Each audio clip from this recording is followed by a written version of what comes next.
आप ध्यान से सुनिएगा, ये हुआ कैसे है। ये जो हमारे बीच के टेट पास शिक्षक साथी हैं, जो आए दिन उनमें से कुछ अपने आप को न्यायालय का शायद उतना माननीय न्यायाधीश जी के ऊपर नहीं विश्वास है जितना कुछ लोग ऐसे शिक्षकों के ऊपर विश्वास करते हैं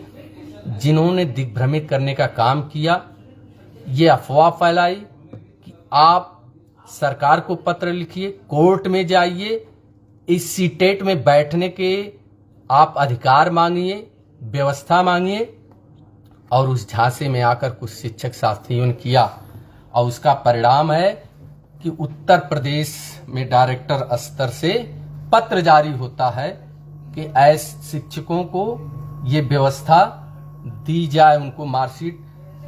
संबंधित डाइट प्रचार द्वारा उनको उपलब्ध कराने के क्रम में विचार किया जाए। आप सोच रहे हैं कितना महत्वपूर्ण ये बात है। फॉर्म निकला है सीटेट का, यानी सेंट्रल का है, ये जो एनसीटी के गाइडलाइन से है, जिसमें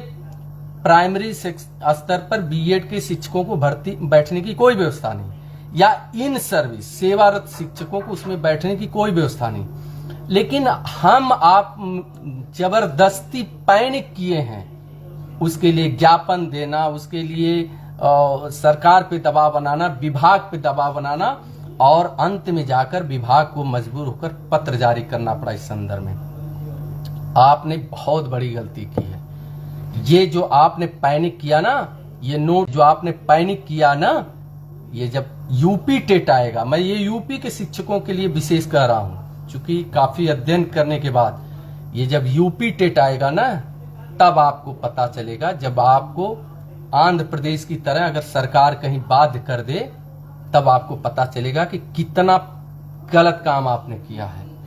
जब आपकी उत्तर प्रदेश सरकार 1 सितंबर 2025 के माननीय सर्वोच्च न्यायालय के आदेश को, टेट अनिवार्यता आदेश को मानने को तैयार नहीं है, उसके खिलाफ, उस आदेश के विरोध में माननीय सर्वोच्च न्यायालय में पुनर्विचार याचिका में गई है, तो फिर आप क्यों परेशान हुए हैं, क्यों मरे जा रहे हैं? आपके साथ सरकार खड़ी है, क्यों इन जिनको कुछ ज्ञान नहीं है, जो शिक्षक आए हैं, उनके कहने के, उनके बहकावे पे आप आकर जो है प्रेशर में है, तरह तरह के जुगाड़ बढ़ा रहे हैं उसमें बैठने के लिए। बहुत कितनी बार बताया गया कि बहुत क्लियर फंडा है कि 1 सितंबर 2025 की टेट अनिवार्यता का जो कानून के आधार पर जो निर्णय है माननीय सर्वोच्च न्यायालय का, उस निर्णय के अगेंस्ट है उत्तर प्रदेश सरकार, तभी तो वो पुनर्विचार याचिका में गई है, वो आपके साथ खड़ी है।